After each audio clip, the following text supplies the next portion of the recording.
Okay, no, so continue po tayo ngayon sa ating pagtalakay ngayong gabing ito doon sa naganap na debate dahil marami pa rin po ang mga INC po na hindi pa rin maka-move on, no? Actually, may nag-post kasi kung sa isa sa Facebook nag-post, nagtatanong kung nasaan na kaya ang paring ito kung saan ay nilampaso ni kapatid na Ramel sa naturang debate.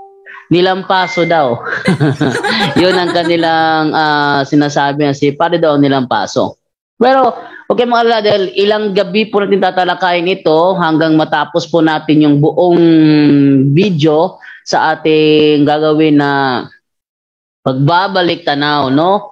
Kung si Padre ba talaga ang siyang nalugi sa debating yun o kaya si Ramel Parba. So, meron naman tayong mga video na gagamitin na kung saan is malalaman naman natin kung siya ba talaga ang nanalo o si Padre ang nanalo. Okay, so simulan po natin ngayon yung part na ito. Sa unang video po nating ipi-play, ito po, no? Ano ba talaga ang tema na napag-usapan ni Father Darwin at saka ni Ramel Parba? Ito po yung naturang video.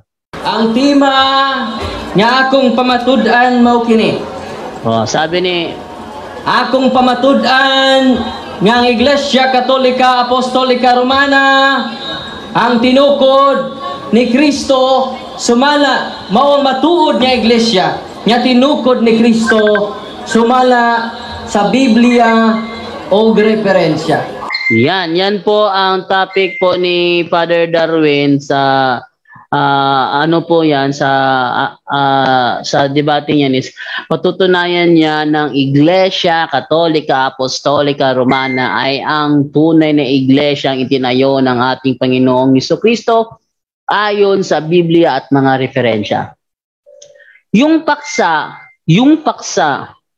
na tinitindigan, ang paksang yon, final conclusion po yon. Basta religious debate, ang ilalagay po sa paksa ay yan ang final deduction o final solution sa lahat ng i-explain mo sa loob ng either 10 minutes, 15 minutes, 20 minutes, or 25 minutes. Yun ang i-explain mo sa loob ng mga minutong yan, yung nasa tema, nasa paksa. Kaya doon sa mga ibang debater na kailangan yung nasa paksa, yun ang hahanapin mo sa isang talata. Hindi yan ang tamang proseso dahil kung yan pa ang tamang proseso, hindi na kailangan ng 20 minutes, hindi na kailangan ng 15 minutes para magpaliwanag. Basahin mo lang yung talata yun, tapos na. Di ba? Basahin mo lang yung talata yun, tapos na. Kung ganyan. Kaya nga yung nasa tema, kailangan ba, patutunayan yun, no? Kung ayon sa Biblia, from Genesis to Revelation, hindi isang talata yan. Ano pa? Kung ayon sa referensya, basahin mo sa referensya. Ngayon, dito naman tayo. Sinabing ayon sa Biblia at referensya, ibig sabihin, yung referensya, suporta lang siya sa Biblia. Bakit? Pag ikaw kasi nagbasa ka ng Biblia tapos mag-i-interpret ka, para naman may kabigatan yung interpretation gagawin mo, dapat may paliwanag sa referensya, kaya nga Biblia at referensya. Isang pagkakamali dito ng side ni Ramel Parba, sabi niya, dahil ang tema patutunayan sa Biblia at referensya, sa referensya, may nabasa. Sa Biblia, wala. Anong wala? Hindi ba may binasa si Padre sa Biblia? Mateo 16:18? No. May binasa siya sa Biblia. Mateo 16:18. Ibig sabihin, yun ang patutunayan niya ayon sa Biblia na si Kristo ay nagtayo ng tunay na iglesia. At yung iglesyang yun, tunay yun. Walang makakatutol doon. Sinadya yun na hindi debatable ang talatang gagamitin para hindi matutulan, no? Matthew 16:18, si Kristo nagtayo ng iglesia. Yung iglesyang yon, tunay yon. Yung iglesyang yon, si Kristo ang nagtayo nun. Yung iglesyang yon tinayo 1st century, hindi 1914. Yung iglesyang yon ang dumaan ng maraming persecution, no? Yun ang ibig sabihin, patutunayan ayon sa Biblia. At bakit may referensya? Kasi binigyan ng pangalan, Iglesia Katolika, Apostolika, Romana. Yan, binigyan ng pangalan. Alam naman ni Ramil Parba kung bakit, kung kailan ibinigay ang pangalan, no? Alam niya kung kailan ibinigay ang pangalan. Actually, ito yung tanong niya, oh. Kailan ba ibinigay ang pangalan, no? Ito, pakita ko sa inyo, ha. Ito yung sinabi ni Ramil Parba, oh, ayan. Atong tempo, walay pangalan ang iglesyang itinayo ni Kristo. Sumay sa inyong libro, noong 1870, the official name, Roman Catholic Apostolic Church. May pangalan. Yan, ha, maliwanag na sa sinabi niyang yan, alam niya na, kasi sabi kasi ni Father Darwin kasi dito na ang iglesyang ipitinayo ni Kristo walang pangalan. Kasi sinabi lang niya sa 16-18, itatayo ko ang aking iglesia. Walang pangalan yun. Walang pangalan, aking iglesia. Hindi niya binigyan ng pangalan. Ang tanong ni Ramil Parba dito, sabi mo, ang iglesia ni Kristo walang pangalan. Ngayon, ang sa inyo, 1870 may pangalan. Ulitin natin yung sinabi ni Ramil Parba. Atong tempo, walay pangalan ang iglesyang itinayo ni Kristo. Yan, na. Ayon sa iyo, walang pangalan ang iglesia ni Kristo. Di ba? Ayon sa iyo, walang pangalan ng iglesia ni Kristo. Tuloy.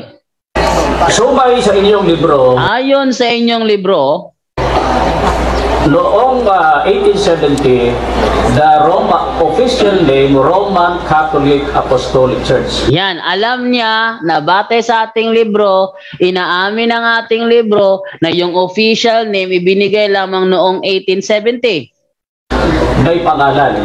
Matod nimo, ang relihiyon nyo na ay pangalan. Ang iglesia itinayo ni Kristo, walang pangalan.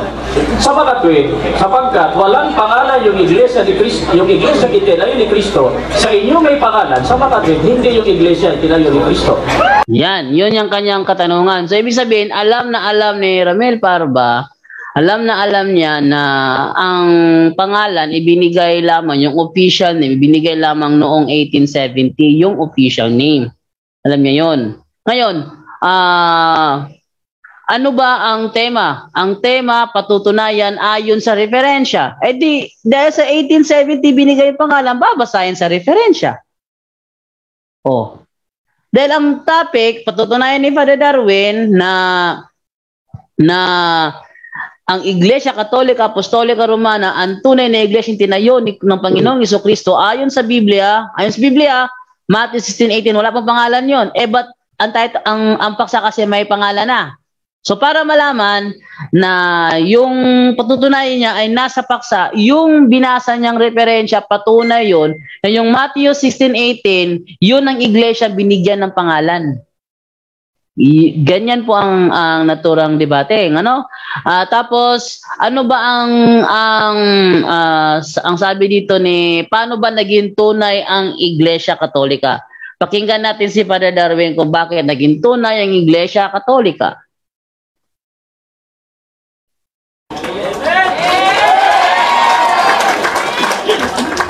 Sa tima, mga kaigsunan, nganong matuod nga iglesia ang simbahang Katoliko. Sabi niya sa tema, mga kapatid, bakit naging tunay ang simbahang Katoliko, ang Iglesia Katolika?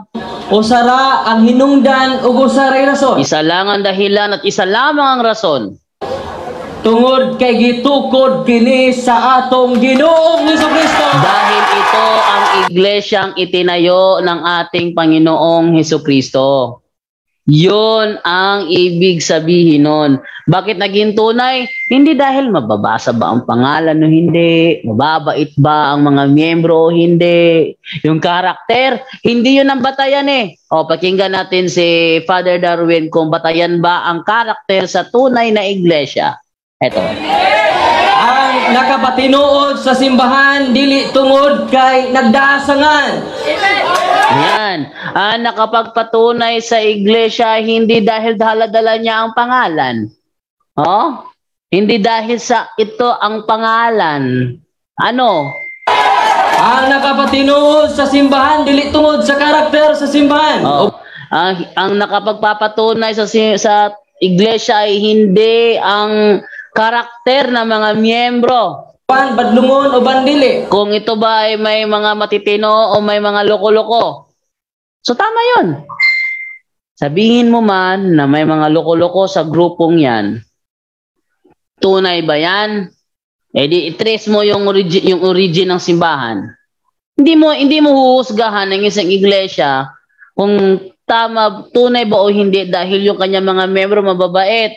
Tinan mo yung PBMA, lahat ng mga membro nakaputi. Tinan mo yung yung Zion of God. Bawal pumunta sa kanilang lugar na nakasuot ng itim. Dapat puti. Kasi inaangkin din ng Zion of God doon sa Agusan del Sur ba yata yun, no, ni Nieves. Nieves, nakalimutan ko yung founder nun eh. Yung dating teacher na nagbiglang naging founder ng Zion of God, no? Niniwala sila tunay na iglesia tinayo ng ating Panginoong Jesucristo. Niniwala sila doon, no? Kaya sa kanila bawal nakaitim. Bawal yung ibang kulay, dapat puti. Kaya yung mga staff ng KMJS nang dumalaw doon, hinarang muna, pinasuot ng puti bago pinatuloy. Oh, hindi yan sa karakter. Oh, hindi yan sa mababait yung mga miyembro, magagalang. Hindi yan dyan ang karakter eh. Yan, maraming loko-loko dyan, maraming adik. Hindi yan ang karakter. Ang tunay na iglesia, isa lang ang nagpapatunay dito. Yun ay ito'y itinayo ng Panginoong Jesucristo. Yan ang sinabi ni Father, kaya yan ang dapat topic. Ang nakapatinuod sa simbahang Katoliko, usaray rason, tungod kay kining itukod ni Kristo. Yan, ang nakapagpatunay sa Iglesia Katolika, isa lang talaga ang dahilan. Yon ay itinayo ito ng Panginoong Jesucristo. O tuloy pa natin yung next na video. Maingon siguro ang akong pinangga na igsuon, mabasa ba sa Biblia ang Iglesia Katolika Apostolika Romana? Baka daw sabihin baka daw sabihin ng mga tao na ano ba ang nakapagpatunay, no, na ayan, ano ba talaga nakapagpatunay sa iglesia, tuloy natin. Ato ba mao kini dili ebidensya ang pagkamabasa? Yan, hindi ebidensya kung mababasa ba. Bakit? Kay ang pagkamabasa Ayan, sigawan na sila kasi, hindi mabasa, kailangan basahin. Bakit? Sa kanila kasi, yung kanilang aral, dapat, sa kanila kasi is, dapat basahin sa Biblia, sola scriptura, kaya kailangan mabasa, pag hindi mabasa, peke, ay hindi ganun. Kahit pa from head to foot, babasa yung aral mo sa Biblia, kinopya mo lang naman yan. Dahil nagtayo ako, halimbawa tayo ako ng iglesia, no? Magbubuo ako ng iglesia dahil malakas yung yung karisma ko sa pagsasalita, no? Halimbawa, tayo ako ng sarili kong iglesia. Nagbasa ako ng talata sa Biblia. Ay, maganda ito. Gawin ko tong doktrina, doktrina number 1. Ano pa kaya? Ito, magandang doktrina to. Doktrina number 2. Yan. Ano pa kaya magandang doktrina dito? Basa. Ito, magandang doktrina to. Doktrina number 3. Umabot ka na ngayon ng doktrina number 40 or number 50. Lahat from Doctrina number 1 to Doctrina number 40, kinopya mo lahat sa Biblia. Sasabihin mo kaagad, ang batayan ng tunay na iglesia ang aral. Ang tanong, yung aral mo ba nasa Biblia? Eh alam mo naman na kinopya mo lang naman yun. Nagbasa ka lang ng Biblia, kinot mo lang, inadapt mo lang, dinagdag mo sa doktrina mo, kinopya mo lang. O, ibig sabihin ba, tunay ng iglesia nyo? Hindi. Ikaw mismo alam mo na kinopya mo lang. Nagbasa ka, talata, tapos nilagay mo sa doktrina number 1, doktrina number 1, ang Biblia ay salita ng Diyos. So, doktrina number 2, si Kristo ay naging tao. Doktrina number 3, si Kristo ay nagkatawang tao. Doktrina number 4, si Kristo, kinopya mo lang doon sa Biblia. But tapos, pagsisiyasat na from doctrine number 1 to doctrine number 40, lahat yan nasa may talata sa Biblia. Sasabihin mo, pwede ba sabihin? Tunay na iglesia ka na, kahit alam mo nangopya ka lang ng mga pinagbabasa mo, ano yung mga nabasa mo, inadapt mo lang. Naging tunay ka ba? Hindi. Bakit?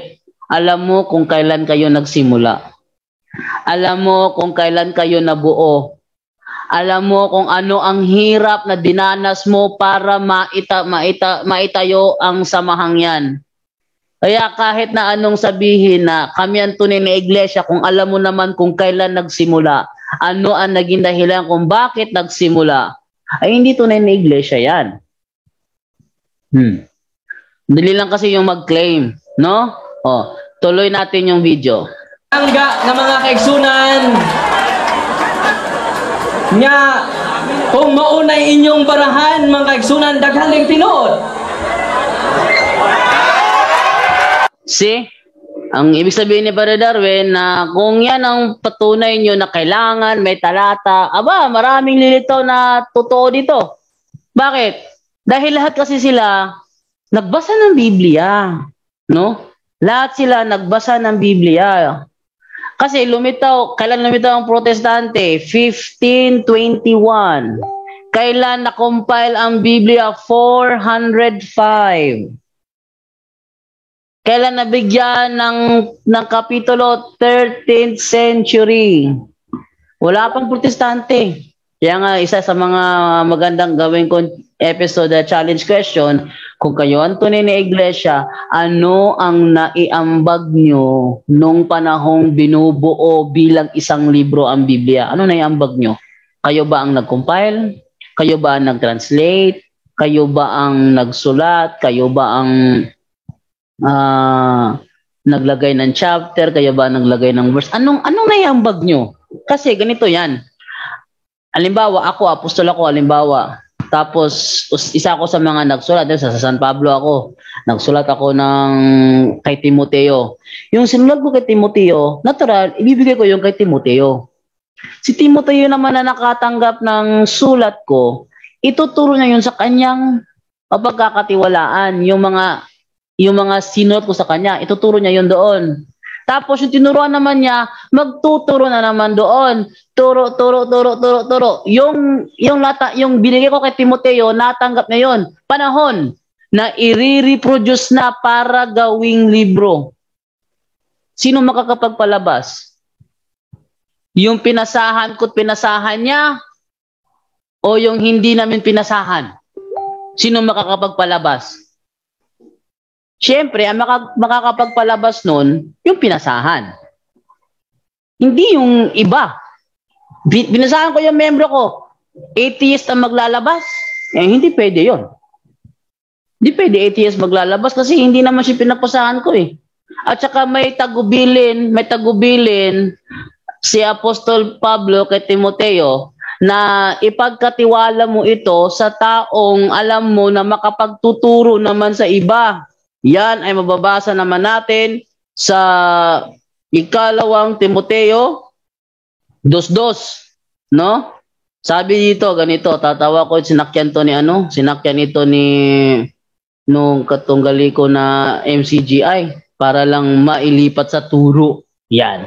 Ang sabi dito ganito, ang mga narinig mo sa akin, yung mga sinulat ni Apostol Pablo, yung mga narinig niya narinig ni Timoteo kay Pablo, sa harap ng maraming saksi ay ipagkatiwala mo rin sa mga taong may katapatan at may kakayahang magturo naman sa iba. Siyempre, kung sino ang makakapag-reproduce nung ibinigay ko kay Timoteo, yon ang kanilang pinagkakatiwalaan. Hindi pwede na maglalabas atheist. Gets nyo? Hindi pwede na maglalabas atheist kasi ang pinagyan ko yung pinagkatiwalaan kong si Timoteo. At ang bibigyan naman ni Timoteo, yung pinagkatiwalaan naman niya. Hindi ko alam kung sino kasi wala na ako sa panahong yan, pero alam ko na si Timoteo mapagkakatiwalaan yung kaya yung pinagkatiwala ko kay Timoteo, ipapasa naman niya yan doon sa pinagkakatiwalaan niya. At yung pinagkatiwalaan niya, ipapasa naman doon sa pinagkakatiwalaan niya. Ngayon, sino ang makakapag-reproduce ng sinulat ko kay Timoteo? Sino makakapag-reproduce nun para idagdag sa Biblia? Atheist? Ba, hindi pwede yun. Hindi pwede. Kailangan ang makakapag-reproduce yung pinasahan ko't pinasahan niya. Yun ang ibig sabihin doon. Kaya sabi ni Brother Win, hindi patunay kung mababasa. Bakit? O, tuloy natin si Padre. Bakit ba kaya? Ito.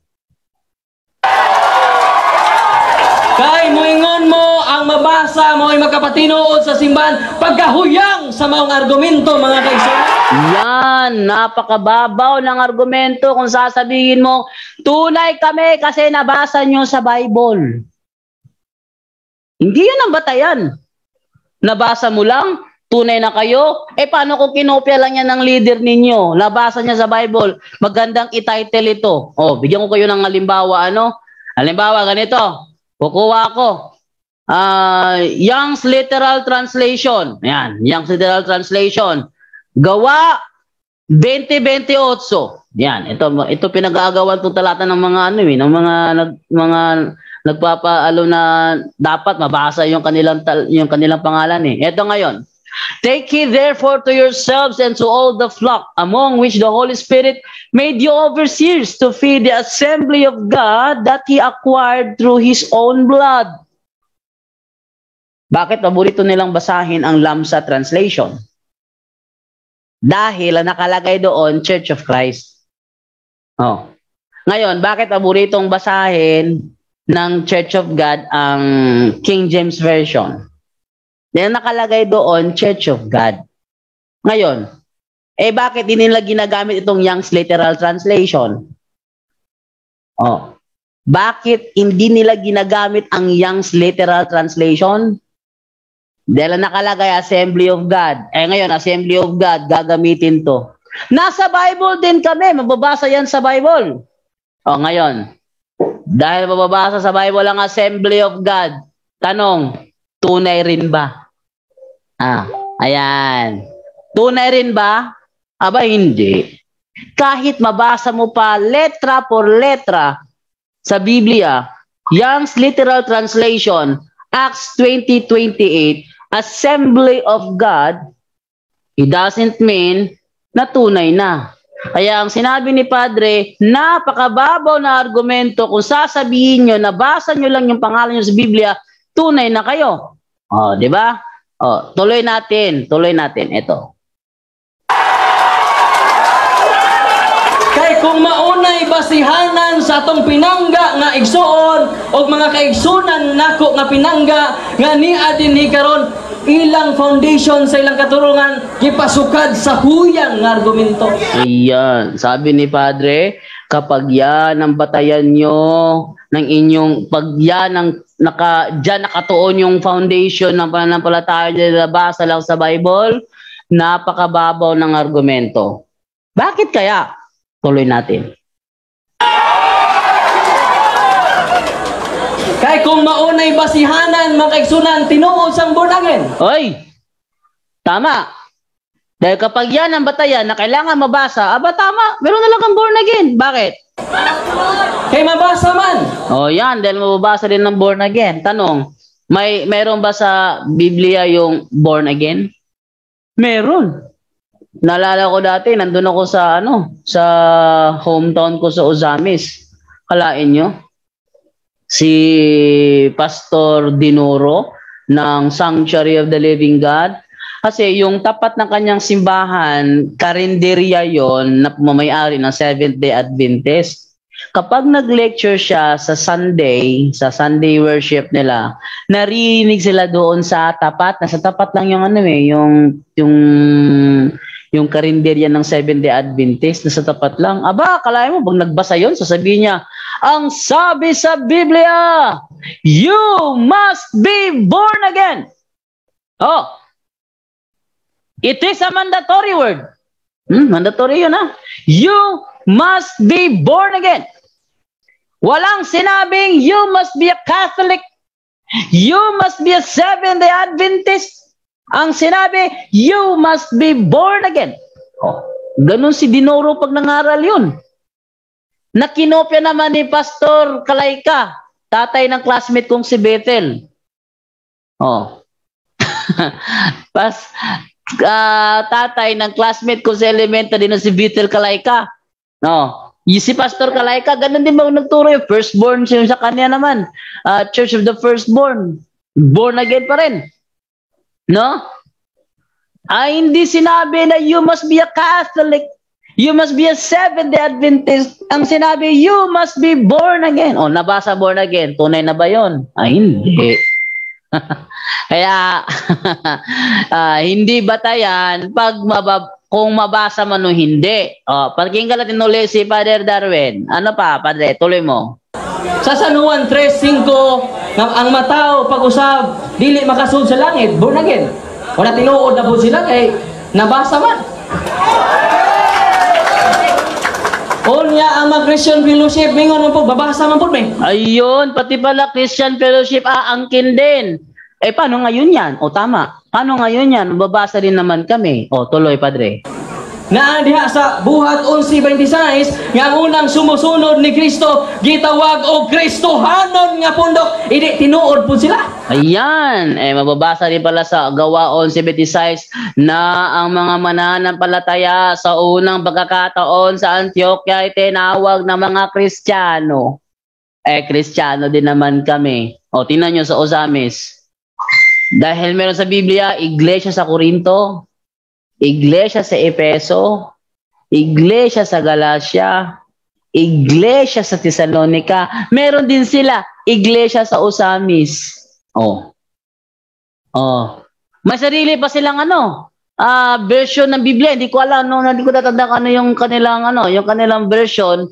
Meron silang sariling version ng Biblia. Si Brad Tata, naalala ni Brad Tata, alam ni Brad Tata yung anong pangalan ng kanilang version ng Biblia. Meron sila. Ang tawag sa kanila doon sa Ozamis, Kristohanon. Yakabon, nakipagtalakayan ka doon sa mga member ng Church of Ozamis, ang tatanong nila sa'yo, alin ba ang mababasa sa Biblia na ililigtas ng Panginoon? Yun bang Kristohanon o yung Katoliko? Ano ka? Katoliko ka ba? Katoliko ka? Siyempre, Katoliko ako. Ngayon, Katoliko ka. Alin yung mga alagad ni Kristo ayon sa Biblia? Katoliko, Kristohanon. Bakit? Kasi ang tawag sa kanila Kristohanon din. Siyempre kami, Katoliko, Kristohanon naman kami. Saan sa Biblia mababasa na ang Katoliko, Kristohanon? Andito yun sa sa Merriam Dictionary. Hindi ko tinatanong yung dictionary. Natanong ko, sa Biblia. Sa Biblia. Huwag ka tumakbo sa hindi Biblia. Biblia. Ganyan sila. Ngayon, tanong. Nakalagay doon, Kristohanon. Nasa Biblia pala Kristohanon. Di tunay rin. Yun na ibig sabihin ni Padre doon. Tuloy natin.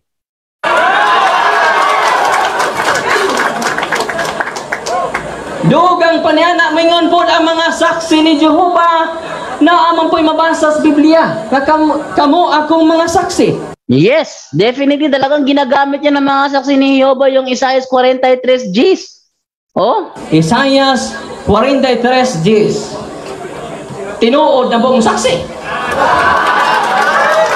Mao na nakikasubo nako kung iyan ang ipangutana karon dili na ligon nga argumento o ebidensya nga makapatinuod sa simbahan. Yan, kapag tinanong niya sa akin yan ngayon, hindi yan matibay na argumento na makakapagpatunay na tunay ang iglesia. Oh. See? Napakaliwanag nun. Bakit napakaliwanag? Pero kasi sinabi kasi sa isa sa mga pasugo kasi na pag may lumitaw, teka hanapin ko kung saan pasugo ba yun, no? Saang pasugo ba yun na kapag may lumitaw na nagsasabing sila'y iglesia ni Kristo rin, ang iglesyang yan ay huwad, no? Huwad yan. Nakalimutan ko lang kung anong serye ng pasugo yun. Teka, hanapin ko muna ha. Kasi parang meron tayo niyan eh. So, yung pag may lumitaw. Yeah, ito. Ito. Pakita ko sa inyo ha. Ito, ayan. Yan. Pasugo, Mayo 1968. Page 7. Ang tunay na iglesia ni Kristo ay iisa lamang. Di ba? Sabi ni Kristo, itatayo ko ang aking iglesia. Ayun. Yon. Bakit? Ito. Isa lang ya. Bakit isa lang? Balikan natin yung isang pasugo nila. Isang pasugo. Ayan, ito. Yung pasugo, May 1973, page 13. People could not evade that verity that there is only one true church. And that is the church founded and established by Christ Himself. Isa lang ha. Isa lang ito na iglesia. Yung iglesia na tinayo ni Kristo mismo. Mismo. Pag sinabing mismo siya talaga yung nagtayo. Hindi ibang tao. Siya talaga mismo. There's only one true church. One true church ha. Huwag mong gawing dalawa. One lang. Ngayon, ano pa? Balikan natin yung isang pasugo. Yan. Ang tunay na iglesia ni Kristo ay iisa lamang. Ito ang iglesyang itinayo ni Kristo.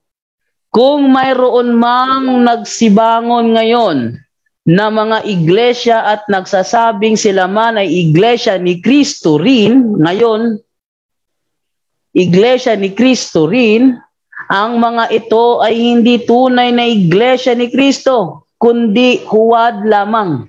Yan. Nasa kanila yan. So yun ang sinasabi ni Brother Darwin na hindi batayan ang pangalan dahil marami namang umaangkin sa pangalan eh. Maraming umaangkin. Tuloy pa natin. Ano yung isa pang video? Ito, pakinggan natin yung isa pang video. Yan. Mag-unsa man yang imong simbahan mabasa pero di tinukod ni Kristo.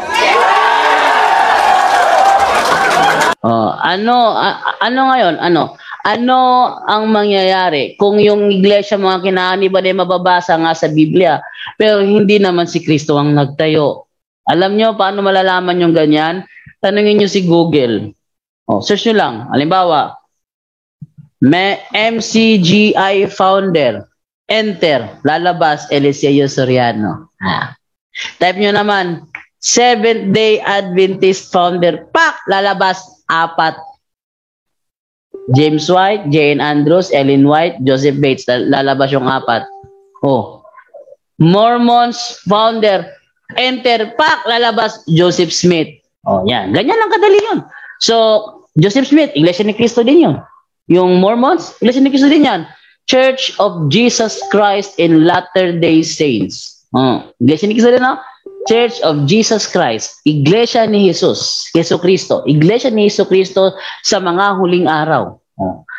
Church of Jesus Christ in Latter-day Saints. Yan ang Mormons. Iglesia ni Cristo din yan. Whether you like it or not. Meron din sa Maranding, nagpuprograma. Yung kanilang tagapagturo doon, si Samudal yata yun. Iglesia ni Cristo na ibang grupo. Sila yung iglesia ni Cristo na hindi gumagamit ng instrumento. Akapela lang sa kanila, akapela. Bawal sa kanila gumamit ng instrumento. Ibang turo din naman yun. Iglesia ni Cristo din. Pero hindi sila gumagamit ng instrumento. Pero naniniwala silang Diyos si Cristo. Yan. No? So, iba-iba. balikan naman natin si Padre David. Ano ba talaga ang main issue ng naturang nasa ano ba tayo, nasa stand pa tayo ni Padre Darwin? Mga siguro bukas move naman tayo sa kasi ano to mataas-taas to na explanation yung sinasabing ganito na debate documentary na kailangan commentary. Tuloy natin isa pang video. Ito pa, sabi ni Padre Darwin. Matod pa sa to Ginoo, ikaw Pedro, ibabaw nining bato tukuron ko ang akong iglesia. Nya bisan hanggang haan sa impyerno dili makabuntog nini. Ang binasa ni Padre yung Mateo 16:18. At sinasabi ko naman sa iyo, Pedro, na ikaw ay bato at si babo na batong ito, itatayo ko ang aking iglesia at ang kapangyarihan ng impyerno hindi makakapanaig laban sa kanya. Nining mong teksto mga kaigsunan, gipamatud-an nga nagtukod jud sa iglesia. Yang talatang niya nagpapatunay na talagang nagtayo nga talaga siya ng iglesia. Unsa ba ng iglesia ha? Either kamo o either kami. Mao na atong discussion karon. Yan, kung ano yung iglesyang yan, it's either kayo or either kami. Yan ang main issue natin ngayon. Tandaan nyo ang main issue is ang church founder, hindi ang name inventor. Kasi kalaunan sa naturang debate, lumiko si Ramil Parba sa name inventor. Gaya nung katanggali ko nung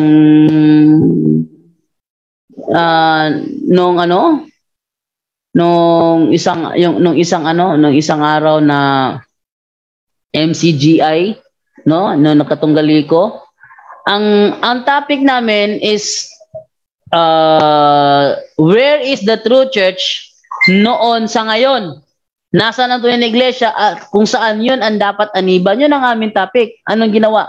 Lumiko siya sa turo, ilalabas ako doon sa turo.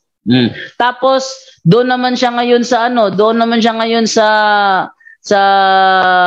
nalipat naman siya doon sa name inventor. Akala niya nakapunto siya sa akin doon.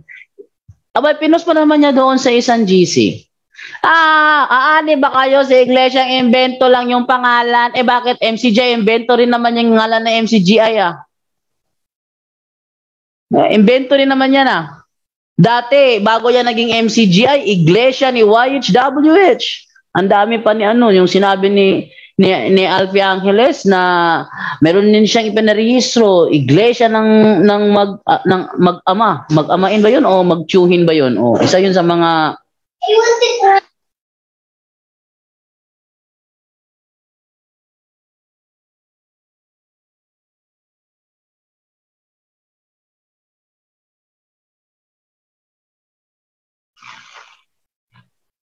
Okay.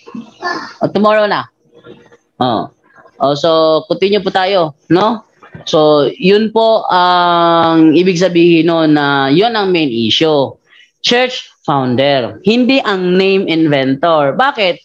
Sa name inventor, hindi ibig sabihin, name inventor ka, founder ka na. Iba yun. Founder ka na ng church, name inventor ka lang. Hindi pwede yun. Bakit? Yung saksi ni Jehovah, ang nagbigay ng pangalan niya noong 1931, hindi naman yung founder Hindi ang founder. Nang tinayo ang saksi ni Jehovah, ang pangalan ng kanilang grupo is Bible Student. Nung yung successor ng founder na si Charles Taze Russell, yung kanyang successor na si Franklin Rutherford, siya ang nagbigay ng pangalang Jehovah's Witnesses. Siya ang nag-imbento ng pangalang Jehovah's Witnesses. Does it mean na siya ang nag-imbento? Siya na ang founder? Mali. Kala nung katunggali ko kay MCGI na nakapunto siya doon. Aani ba kayo sa iglesyang ang pangalan ay imbento lang? Natural. Sa kanya nga, imbento rin sa kanya Yung iglesia ni YHWH, imbento yun. Pinalitan pa, mga kaanib sa iglesia ng Diyos kay Kristo Jesus, haligi at saligan ng katotohanan sa bansang Pilipinas Incorporated. Invento din yun. December 2004, inimbento naman ang bago. Members Church of God International. Invento din yun. Ano ba kialam namin dun? Ba't ka umanib dyan? Ha? Sino yun? Ang pangalan niya sa Facebook, Andre Ruby. Ewan ko kung tunay ba yun o alias yun. Oh. Siya ngayon, umanib sa iglesia, ang pangalan invento rin. O, paano ngayon yan? Oh. So, ang main issue, church founder, hindi ang name inventor. O, eto. Tuloy pa natin, no? Mahaba-haba to eh. Ito, isa pang video. Kung di siya makapakita og litra po litra, kadili si Kristo ay nagtukod, iya-iya ang interpretasyon, standard reference versus private opinion. Yan. Kasi si Padre Darwin kasi ng mga sandaling ito, marami na siyang pinagbabasa ng mga standard encyclopedia, standard reference na ang mga author ay hindi basta-basta. Ang mga author ay malalaki ang kaalaman sa reality, sa history, ang siyang pinagbatayan ni Padre. Tapos tatapatan mo yan ng interpretation, sasabihin mo, hindi yan tunay na iglesia kasi ang nag-imbento ng pangalan, yun lang batayan mo. Ay, mahina, private opinion mo lang yan. Hindi yan ang tunay na iglesia kasi ang tunay na iglesia, walang rebulto yun. O yun, yung opinion mo rin yun. Hindi yan ang tunay na iglesia kasi sa tunay na iglesia, walang addict doon. O, invento mo rin yun. Opinion mo yun. Sabi ni Padre, ha? Eto, balikan yung sinabi ni Padre, ayan. Kung di siya makapakita og litra po litra, kadili si Kristo ay nagtukod, iya-iya ang interpretasyon, standard reference versus private opinion. Standard reference versus private opinion. Kung ako na intelihente akong tao, hindi ko paniniwalaan ang private opinion. Gaya dun sa nagko-comment na ano ba yun? Jader Biato, Bin Biato, nakalimutan ko yung pangalan niya. Ko alam ko, MCGI ito. Akalain mo, teacher daw siya. Teacher daw siya sa isang paaralan. Dati sa Pilipinas, nasa labas ng bansa na siya ngayon. Ano yun? Jadin Bimbiato ba? Nakalimutan ko yung pangalan niya sa Facebook eh. Oh, kalain nyo, teacher siya. Ang ginagamit ko, encyclopedia, tinututulan niya. Ano ba ebidensya mo? Ang ebidensyang kinuha, yung picture lang nagkayang gawin ng Photoshop, ba? Tindi niya. Yung ginamit ba ni sino yun? Yung Yusuke the vlogger, doon sa isang ano yung pinakita niya doon sa screen niya, yung name, founded year.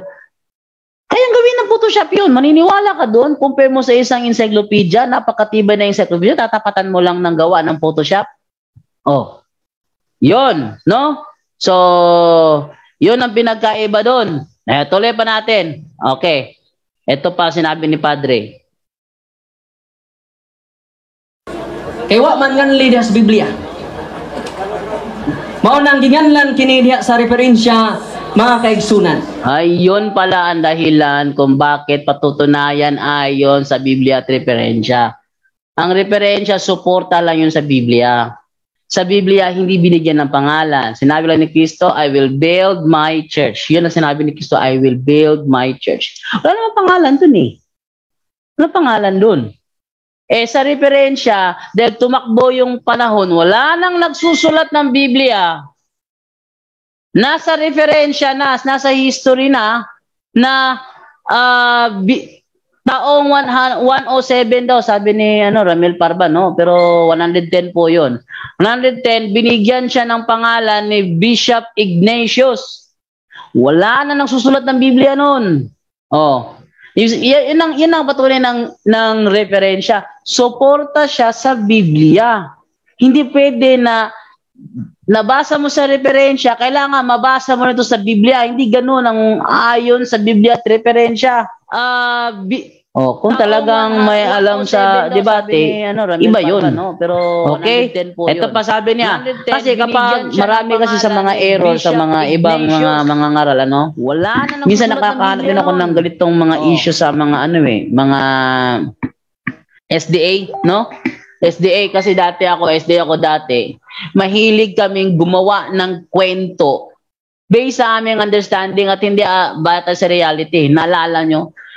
Nung si Brad Sok pumunta doon sa Dipolog, tapos nagsalita itong si Mitchell Bindilio. Sabi ni Mitchell Bindilio doon, ako, mananatili ako sa Seventh-day Adventist. Bakit? Kasi si Kristo ang aming ulo. At ang ulo tuwing araw ng Sabat, pumupunta sa sinagoga at kaming katawan ay susunod din doon. Bakit kayo wala sa sinagoga? Tatawa ko. Mitchell Bindilio, ba't kayo wala sa sinagoga tuwing Sabado? No. Ba't nandun kayo sa Seventh-day Adventist Church? Di naman pinuntahan ni Kristo ang Seventh-day Adventist Church. Kaya kami mananatili dahil si Kristo ang ulo ng iglesia ay pumasok sa sinagoga at kami ang katawan, susunod kami doon. Yun ang kanyang batayan. Ba't sila tunay na iglesia? Hindi pwede yun, no? Meron din mga SDA na nagsasabi, ang Seventh-day Adventist Church, tinayo doon pa sa Genesis. Ano Genesis? Ano ba ang Seventh-day Adventist Church? Isang Protestant Christian denomination. Ano yung Protestant? Nauna pa dyan ng Catholic Church kasi ang Protestant started in 1521. No? Binuo ang termino ng Protestante para ilarawan ang mga grupo ng mga nasasabing Kristiyano pero pumoprotesta sa turo ng Iglesia Katolika. Yun sila ang Protestante. Ang Seventh-day Adventist Church is a Protestant Christian denomination. Paano nangyari na may iba mga SDA na sasabi, sa Genesis pa lang may SDA na? Tapos yung iba naman nasasabi, yung iglesia tinayo ni Kristo sa Matthew 16:18, Seventh-day Adventist Church yun. Bakit? Lucas 4:16. Yun ang pinagkaiba, no? Mahilig mag-imbento. Ang tawag dyan ni Padre, fiction. Ito, pakinggan ninyo si Padre. Sabi ni Padre, fiction yan. Mga kaigsunan, kung imong basahon ang testimonya ni Kristo, duha ngadto sa tulo ka saksi og magkapariha ang ilang gisulti kana kamatuoran. Sabi ni Padre, naalala niyo ba ang sinabi ni Kristo, 2 o 3 nagpapatunay ng mga saksi, ang kanilang pinagpapatutuo ay katotohanan. Tuloy. Lapas nagtulo ka mga dagko nga libro ang mipamatuod sa katinuod sa simbang Katoliko. Lagpas na 3 na mga saksi ang pinagbabasa ko na nagpapatutuo na Iglesia Katolika ay tunay. Busa kining akong pagpamatuod sa inyong atubangan, dili kini fiction. Kaya ang aking pagpapatutuo sa inyong harapan ngayon, hindi ito fiction. O kathang isip ra. O kathang isip lang. Bakit? Marami kasi nagsasalita kathang isip. Talain nyo, Genesis may SDA na. Matthew 16:18 SDA daw yun. Kathang isip yon. Bakit? Ang reality, ang SDA, nagsimula nung layasan ni na Ellen Goldwhite, si William Meredith, pumalpak yung kanyang sinasabi na babalik ang Panginoon sa October 22, 1844. Hindi dumating, kaya nagsilayasan ito si na Ellen White. Doon nagsimula sa Battle Creek, Michigan, USA, ang SDA. Tapos yung ibang mga layman, sasabihin nila, ang SDA tinayo, Genesis pa. Ang SDA daw tinayo noon pa sa Matthew 16:18. Paano nangyari yun? Yun ang sinasabi ni Brother Darwin na fiction. Eto, Brother Darwin, ano yung fiction? Parinig mo sa kanila. Unsa may fiction mga kaigsunan, an idea which is not in agreement with reality. Ano daw yan? an idea which is not in an agreement with reality. Kaya kami sa Katoliko, sa punto por punto, pag kami nagipagtalakayan ng aming batayan, hindi Biblia lamang. Ang aming batayan, reality. Hindi Biblia lamang. Tuloy. Bot pasabot, ang hunahuna nimo ba wa matakdo sa realidad, mo na gitawag fiction or myth. Oh, yan. Yun yung sabi niya. Ang ibig sabihin, yung mga idea mo na hindi naman nangyayari sa reality, yun ang fiction o myth. Gaya nung turo ng mga SDA doon sa, ano daw, doon sa, yung The Great Controversy. Wala nyo yung The Great Controversy na, basahin ko yung sinasabi sa, sa Great Controversy. Ito isa to sa mga patunay na fiction. Fiction to fiction. Ano sinasabi rito? Yan. Ito ay fiction o hoax. Most of the Christians at last consented to lower their standard, and a union was formed between Christianity and paganism. Although the worshippers of idols professed to be converted and united with the church, they still clung to their idolatry, only changing the objects of their worship to images of Jesus and even Mary and the saints. The foul leaven of idolatry thus brought into the church continued its baleful work, and sound doctrines, superstitious rites, and idolatrous ceremonies which were incorporated into her faith and worship. As the followers of Christ united with the idolaters, the Christian religion became corrupted, and the church lost her purity and power. Yan ay fiction. Yan ay myth. Bakit? Hindi siya tumama sa reality. Akalain mo, yung mga idolaters daw, pinalitan lang yung object of worship ng galing kay Baal, ginawa lang nilang Jesus Christ. Si Astaroth, ginawa lang nilang Mary. Yung iba, ginawa lang nilang mga saints. Kasinungalingan yan. Tapos, yung Christian religion became corrupted. Ano ba sinabi ni Kristo? And even all the powers of hell will not conquer it. Sabi ni Kristo, and so I tell you, Peter, you are the rock, and upon this rock I will build my church, and all the powers of hell will not conquer it. Pero sabi ng SDA, the Christian religion became corrupted and the church lost her purity and power. Sabihin, sinungaling si Kristo. Yan ang against reality. At ano naman ang patunay ni Padre? Ano ang patunay ni Padre ngayon? Ito, last video para mula sa second part of the program. Ito, meron pa naman bukas. Ito. Nya kining kamatuuran mga kaigsunan. Ano sa meaning kamatuuran?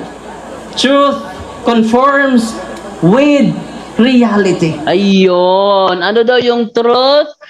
Truth conforms with reality. Hindi siya fiction. Tuloy.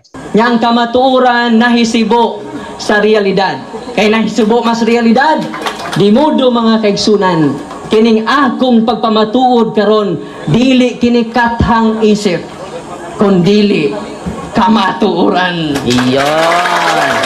Hindi ito kathang isip, kundi katotohanan. Naalala ko si Jobanil.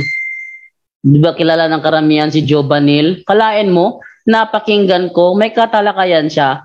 Sinabi daw ni Kristo, and so I tell you, Peter, upon this rock I will build my isdak. Kalain mo? Patunay, talagang pinaninindigan niya. Ang isdak, itinayo. 33 AD. Fiction yun. Hahamon-hamon siya sa akin ng talakayan. Sabi niya sa akin, dyan daw, wag ka maduwag, lumaban ka. Sabi ko naman, papatulan kita, maglabas ka muna ng isang legit na encyclopedia nagsasabi na ang isdak, SDACC, na ang isdak ay itinayo 33 AD.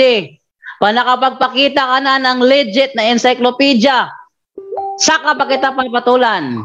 Bakit? Alam kong katang isip yun eh. Pero pinaninindigan pa rin. Ha? Jobanil alias Jobanil, paninindigan pa rin talaga niya. Yun ang katang isip, yun ang fiction, yun ang myth.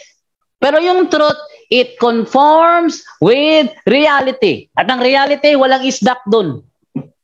Yun. Yun ang ibig sabihin nun. No? At dahil alas 9 na po, move na po tayo doon sa ating second part of the program, yung ating tanungan portion.